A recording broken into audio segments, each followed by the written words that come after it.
Do you respect Putin? I do respect him. Putin's a killer.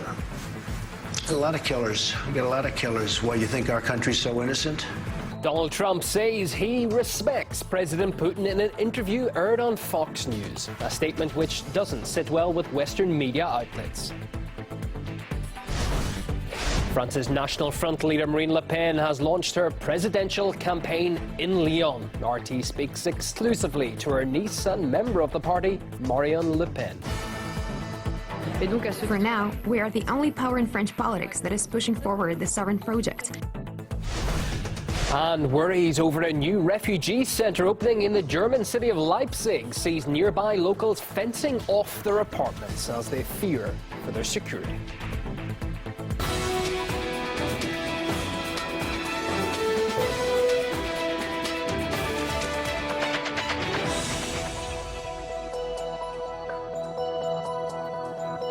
Live from our International News Centre, this is RT. My name's Ewan O'Neill. Welcome to the programme. Donald Trump has said he respects the Russian President Vladimir Putin in an interview on Fox News. Do you respect Putin? I do respect him. Do you? Why? Well, I respect a lot of people, but that doesn't mean I'm going to get along with them. Putin's a killer. A lot of killers. We got a lot of killers. Why, you think our country's so innocent? However, it was another comment Trump made about his Russian counterpart that led to a backlash from Western media. This is seemingly the President of the United States standing up for Vladimir Putin. A president speaks with a moral voice when he's re-engaging the country. He suggested that America was on the equivalent par with somebody who was a killer.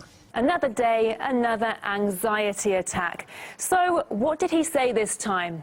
Well, in a Fox interview, Trump said he respected the Russian president and stopped the press. It's not just Russia who's the baddie. I do respect him. Do you? Why? Well, I respect a lot of people, but that doesn't mean I'm going to get along with them. Putin's a killer. A lot of killers. We got a lot of killers. Why, you think our country's so innocent? You think our country's so innocent? I don't know of any government leaders that are killers anymore. Well, take a look at what we've done, too. We've made a lot of mistakes. I've been against the war in Iraq from the beginning. Yeah, mistakes are different than... A lot of mistakes, okay, but a lot of people were killed. This short clip resulted in pandemonium in the media. Did he really just compare the US to big bad Russia? Wait, does he have a point? Clear. Come on. Clear.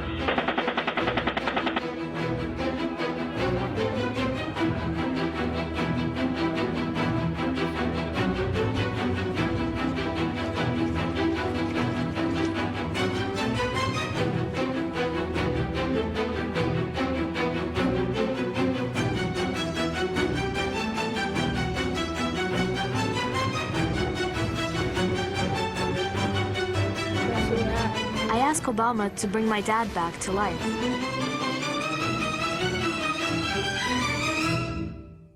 For the self-proclaimed greatest country in the world, this could all be a hard pill to swallow. But apparently, that's not the heart of the matter. What Trump said is so despicable because, well, America is just different, right? I'm trying to imagine your response if President Obama had defended the murderous reign of Putin by saying, you think our country's so innocent? Well, look, I'm not going to critique the president's every utterance, but I do think America is exceptional. America is different. We don't operate in any way the way the Russians do. I think there's a clear distinction here. Donald Trump's probably making a statement of fact there. The United States does not have clean hands, especially around the world. I cannot count how many governments the United States or the CIA has overthrown. And if you count the amount of people that Barack Obama killed by drones just in the last 4 years, it's mind-boggling. So for the media to act all holier than thou and acrimonious, or Bill O'Reilly to be somehow on a pedestal, you know, debasing Donald Trump for making the offhanded reply that he did, I think it's completely ridiculous. So once again, President Trump said something people don't want to hear. Although that looks like something we're just going to have to get used to. But what about the things that people do want to hear, like defeating ISIL, even if it takes working with Russia? Now, surely that's worth a headline or two. I don't understand the demonization of Russia when it comes to us working together to further mutual goals. I'm not sure exactly why that doesn't make sense. Again, to go back to the Democrats, go back to the left, and their accusations of against the right, saying that we don't want to work with our allies or even not work with our enemies, well, they're so willing to work with our enemies. I don't know why they would be so upset that we would look to work with Russia. Let's not forget that it was Barack Obama who had famously and laughably that reset button. I think we do want to work toward a positive relationship. I don't know why that's a problem. I don't know why they're all aghast at that, to be honest. Well, additionally, in the interview, Donald Trump said he's considering withholding federal funds from California if it continues to make official moves to become a sanctuary state for illegal immigrants. Lawmakers in the state are pushing for a bill that would establish sanctuary for over 2 million people already living there.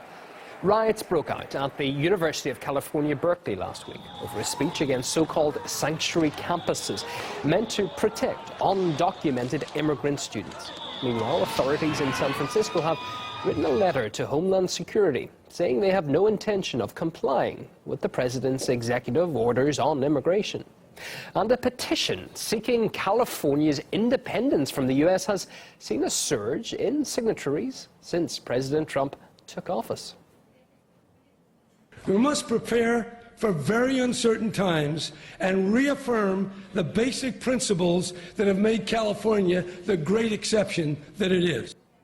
Well, the row over California's status is another indicator of the current division in the U.S., as Donald Trump continues to face resistance over his immigration order. That order is currently being blocked by a judge after a federal court rejected an appeal by the Trump administration on Sunday. I find that a temporary restraining order is in the public interest. I find that the court should and will grant the temporary restraining order. What is our country coming to when a judge can halt a Homeland Security travel ban and anyone, even with bad intentions, can come into the U.S.?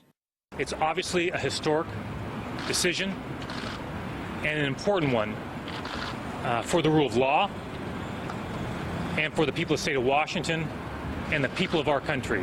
We're a nation of laws. Folks not everybody may like this decision. I'm certain the president will not like this decision, but it is his job, it is his responsibility, it is his obligation as our president to honor it, and I'll make sure he does. It undoubtedly would be contrary to the public interest for this court to ignore Congress's judgment that the president should make such determinations, to second-guess the president's determination, or to override the president's determination based on purported interests of a single state. I think we will see many more confrontations because the U.S. Legal establishment is comprised of individuals, and those individuals have very diverse political leanings. There are many Democrats, many Republicans, many liberals and conservatives within the judicial system in America. Donald Trump has every right, and he will push the agenda which he campaigned on. And in that sense, he is raising the bar for this administration and for future political administrations in terms of what the public expect from campaign promises. Normally, presidential candidates make promises and fulfill almost none of them once they get into office. Trump is the president of the United States and is able to do executive orders, and as long as he acts within the law, then he can push forward the agenda that he let the American people know he was going to do, and which they voted for. And he's got the support of at least, half of the population.